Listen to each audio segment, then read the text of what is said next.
ভালোবেসে ঘর বেঁধেছিলেন দক্ষিণী অভিনেতা ধানুষ আর কিংবদন্তি তারকা রজনীকান্তের বড় মেয়ে ঐশ্বরিয়া। সংসার জীবন ভালোই চলছিল তাদের, তবে সেই সুখ বেশি দিন টিকল না। হঠাৎ বিচ্ছেদের সুর বেজে উঠল ধানুষ ঐশ্বরিয়ার জীবনে। বারবার সংসার টিকিয়ে রাখতে চাইলেও ব্যর্থ হয়েছেন দুজনেই। অবশেষে আনুষ্ঠানিকভাবে দীর্ঘ 18 বছরের দাম্পত্য জীবনের ইতি টানলেন তারা। 2022 সালের শুরুতে সামাজিক যোগাযোগ মাধ্যমে আলাদা হওয়ার ঘোষণা দেন ধানুষ আর ঐশ্বরিয়া। পরে পারিবারিক আদালতে বিচ্ছেদের আবেদন করেন তারা। এরপর গত 2 বছরে 3টি শুনানি অনুষ্ঠিত হয়, যেখানে ধানুষ আর ঐশ্বরিয়াকে সমঝোতার মাধ্যমে দূরত্ব কমিয়ে আবার সংসার করার পরামর্শ দেন আদালত। কিন্তু পুনরায় সংসারে ফেরার সিদ্ধান্ত নিতে 3বারই ব্যর্থ হন এই দম্পতি।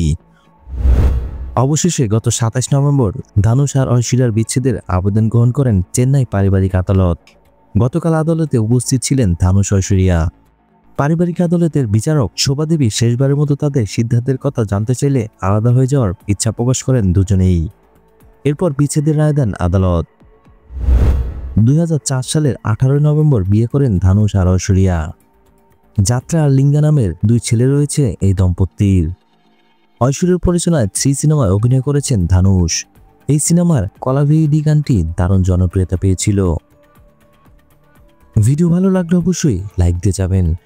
পরবর্তী ভিডিওগুলোর জন্য অবশ্যই চ্যানেলটি সাবস্ক্রাইব করে রাখবেন।